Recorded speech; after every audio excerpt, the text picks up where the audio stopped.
आगे बढ़ेंगे। फरीदाबाद से कामगारों के पलायन को लेकर कैबिनेट मंत्री मूलचंद ने बयान दिया है। उन्होंने कामगारों से अपील की है कि प्रदेश में लॉकडाउन नहीं लगेगा, इसीलिए किसी को पलायन करने की जरूरत नहीं है। गृह मंत्री अनिल विज और डिप्टी सीएम दुष्यंत चौटाला भी लॉकडाउन न लगाने को लेकर संकेत दे चुके हैं।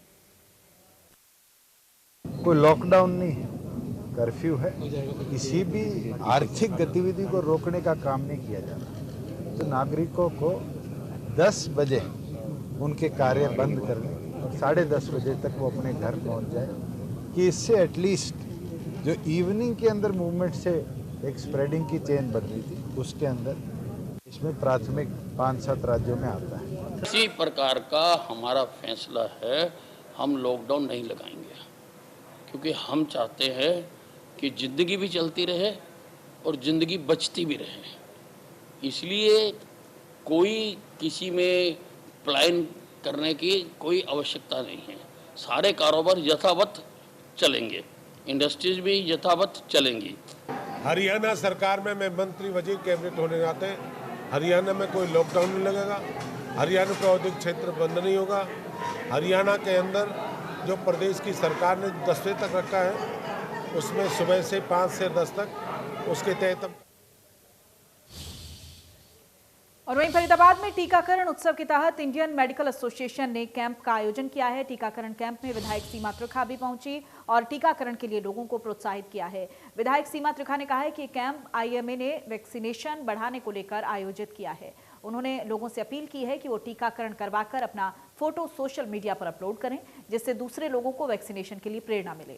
इस मौके पर इंडियन मेडिकल एसोसिएशन की प्रधान डॉक्टर पुनीता हसीजा ने भी लोगों से वैक्सीनेशन करवाने की अपील की है। उन्होंने कहा है कि वैक्सीनेशन के बाद लोगों को किसी तरह की परेशानी नहीं होने दी जाएगी।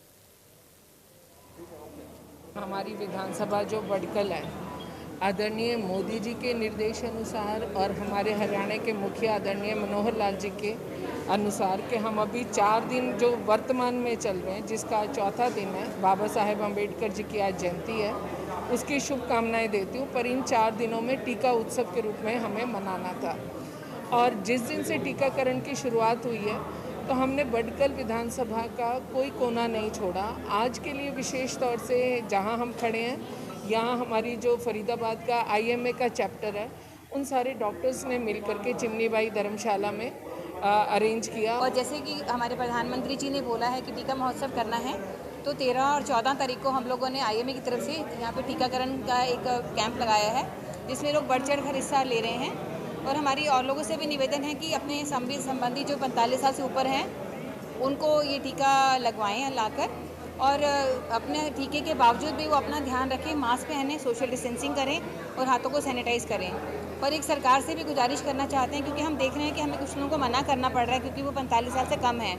हम चाहते हैं कि जो लोग विलिंग हैं इंजेक्शन लगवाने के लिए, उनको लगवाने दिया जाए इंजेक्शन। सरकार ने लगातार डेली आईएमए के तरफ से और बाकी जगह भी आईएमए की तरफ से जो लग रहे हैं जो वैक्सीनेशन कैंप, हमने यहाँ पर फरीदाबाद में 13 और 14 तारीख का एक स्पेशल वैक्सीनेशन कैंप लगाया है, जो यहाँ चिमनी बाई धर्मशाला में चल रहा है। आज हमारा दूसरा दिन है वैक्सीनेशन कैंप का, और आप देख रहे हैं जैसे कई लोग आ रहे हैं और लगातार लग रहे हैं हमारे यहाँ पर वैक्सीनेशन के इंजेक्शन लगाए जा रहे हैं। सभी लोगों से रिक्वेस्ट करता हूँ कि वो टीकाकरण जरूर करवाएं।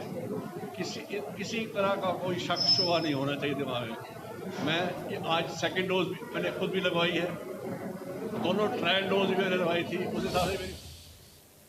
और वहीं कोरोना महामारी के बीच फरीदाबाद के सिविल अस्पताल में एक बड़ी लापरवाही सामने आई है। आपको बता दें कि अस्पताल के कर्मचारी कोरोना रिपोर्ट देने में आनाकानी कर रहे हैं। कोरोना की रिपोर्ट लेने आए मरीजों ने बताया है कि छुट्टी का बहाना बनाकर कर्मचारी कोरोना की रिपोर्ट नहीं दे रहे हैं और मरीजों को वापस घर भेजा जा रहा है। गौरतलब है कि बिना कोरोना रिपोर्ट पॉजिटिव आए मरीजों को अस्पताल में भर्ती नहीं किया जा सकता। ऐसे में कोरोना की रिपोर्ट नहीं मिलने से मरीजों को भारी परेशानियों का सामना करना पड़ रहा है। बताओ कल की क्या करें, किसने बोलिए कल देंगे रिपोर्ट है? लो मैं दिखा देता हूँ। ये देखो, ये बिल्डिंग है जहाँ पर रिपोर्ट मिलती है, इसमें ताला लगा हुआ है, और ये इसका वो है टेबल जहाँ पे वो देता है, और अंदर चाय पक रही है ऑफिस के अंदर। चाय नहीं है, खाना बना रहे हैं इसके अंदर। रिपोर्ट कौन देगा ये तो बता दो मुझे। आज नहीं देंगे, कल देंगे वो है। कब मिलेगी रिपोर्ट? कोरोना की रिपोर्ट कब मिलेगी भैया बता दो। आज मिलेगी, कल मिलेगी? बता दिया मैंने भाई। कब मिलेगी? जाकर बात कर लो इधर। किधर? उधर? हाँ भैया, कब मिलेगी बता दो। अम्बेडकर जयंती की कोरोना का टेस्ट कराया था 3 दिन पहले। मैं कोरोना की रिपोर्ट लेने आया हूँ, ये कह रहे हैं आज छुट्टी है तो कोरोना की लैब तो चल रही है, कोरोना के टेस्ट क्यों हो रहे हैं, सरकार ने लॉकडाउन लगा हुआ है, लेकिन फिर भी ये कोरोना की रिपोर्ट नहीं दे रहे हैं यहाँ पे, और छुट्टी मार के बैठ गए। देखो यहाँ पे कोई नहीं है, देखा ना भाई साहब, यहाँ पे कोई नहीं, ताला लगा हुआ है और यहाँ से छुट्टी मार के बैठे गए। मैं CMO ऑफिस में भी गया था ऊपर, उन्होंने बोला मुझे नहीं पता। मैं कोरोना ऑफिस में गया, उन्होंने बोला मुझे नहीं पता। कोई जवाबदेही नहीं है यहाँ पे और मेरे को कोई रिपोर्ट नहीं दे रहे हैं। वहाँ पर कोई भी हॉस्पिटल में जाने के लिए उसे रिपोर्ट चाहिए, रिपोर्ट में शो करेगा तभी तो वो उसे एडमिशन कोई हॉस्पिटल देगा। हाँ, और ये क्या कह रहे हैं रिपोर्ट देने के लिए? रिपोर्ट देने के लिए करेंगे, अम्बेडकर की छुट्टी है तो आज नहीं दे पाएंगे, कल देंगे रिपोर्ट। अब कल देंगे, कल भी देंगे, पता नहीं देंगे।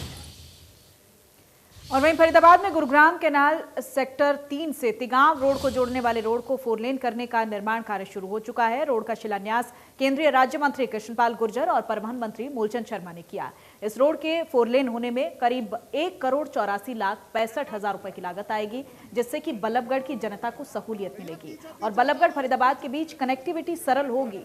इस मौके पर केंद्रीय राज्य मंत्री कृष्णपाल गुर्जर ने कहा है कि बल्लभगढ़ विधानसभा से विधायक और हरियाणा सरकार में कैबिनेट मंत्री मूलचंद शर्मा की कोशिशों से बल्लभगढ़ विधानसभा में जमकर विकास कार्य करवाए जा रहे हैं। अब तक कोई काम पूरा नहीं हो जाता जब तक शर्मा उसका पीछा नहीं छोड़ते हैं।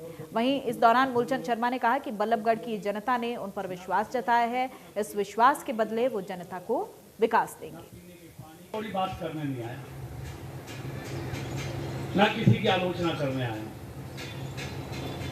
लेकिन अपनी कभी रात को घर बैठो तो शांत मन से चिंतन करना कि 2014 से पहले का फरीदाबाद कैसा था और 2014 के बाद का फरीदाबाद कैसा है। खूब सोचना, आपका दिल गवाही देगा। ना नहरों पे और कोई पुल थे आने जाने के लिए,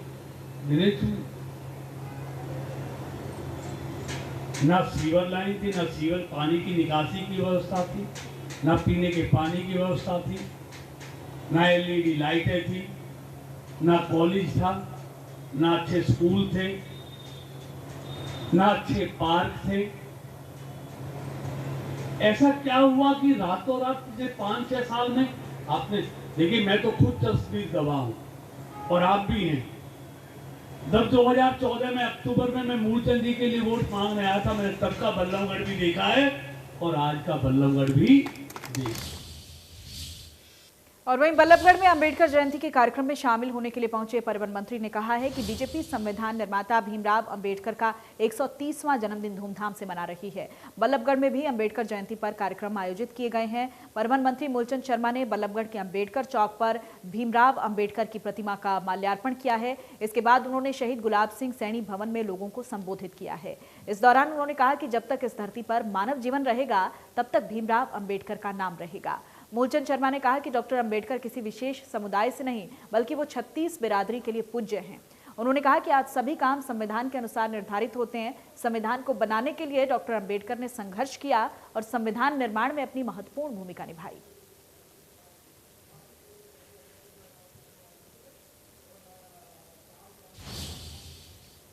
और बल्लभगढ़ के अंबेडकर चौक पर जेजेपी ने कार्यक्रम आयोजित किया है। इस दौरान जेजेपी के नेताओं और कार्यकर्ताओं ने बाबा साहेब भीमराव अंबेडकर की प्रतिमा पर माल्यार्पण किया।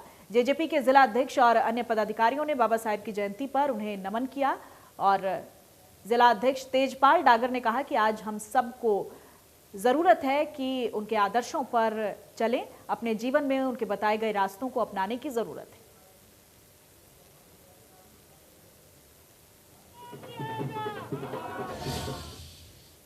और वहीं फरीदाबाद के जेसी बोस YMCA यूनिवर्सिटी में धूमधाम से बाबा साहेब की जयंती मनाई गई। प्रोफेसर देव प्रसाद भारद्वाज ने कहा कि हमारे देश में कई ऐसे महापुरुष हुए हैं जिन्होंने जाति और धर्म संप्रदाय से ऊपर उठकर समाज के लिए काम किया। आज इसीलिए ऐसे महापुरुषों को हम याद करते हैं। उन्होंने कहा कि समाज में झूठ फैला हुआ है। डॉक्टर अंबेडकर हिंदू विरोधी थे, जबकि उन्हें कई मुस्लिम देशों से बड़े बड़े प्रलोभन उनके धर्म को अपनाने के लिए मिले, लेकिन उन्होंने मना कर दिया और भारत देश के लिए कानून बनाया।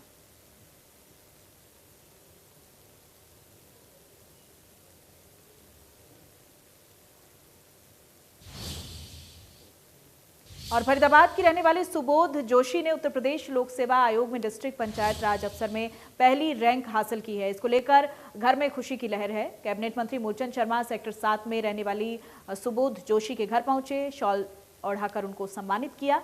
मूलचंद शर्मा ने कहा कि बेटी बचाओ बेटी पढ़ाओ के चलते अब प्रदेश की सरकार बेटियों की शिक्षा और स्वास्थ्य के प्रति काफी गंभीर है और आज उसी का नतीजा है कि बेटियां हर क्षेत्र में आगे निकल रही हैं। सुबोध जोशी ने अपनी कामयाबी का श्रेय अपने माता पिता को दिया है। होना चाहिए और इसके मैं यही कहना चाहूँगी कि आप फेलियर से बहुत कुछ सीखते हैं। जैसे मैंने पेशेंस सीखा, डेडिकेशन सीखा, ये मैंने अपनी मदर से सीखा है बेसिकली, और ऑनेस्टी इंटीग्रिटी मैंने अपने फादर से सीखी है, और समाज के लिए काम करना वो मैंने अंकल से सीखा है। तो ये सब चीज़ें होती हैं जो आप अपने आसपास के सराउंडिंग से देखते हैं, तो ये सब मुझे सीखने को मिला है और मैं चाहूँगी कि फुल रिस्पॉन्सिबिलिटी के साथ आगे इसी चीज़ को आगे इम्प्लीमेंट करूँ।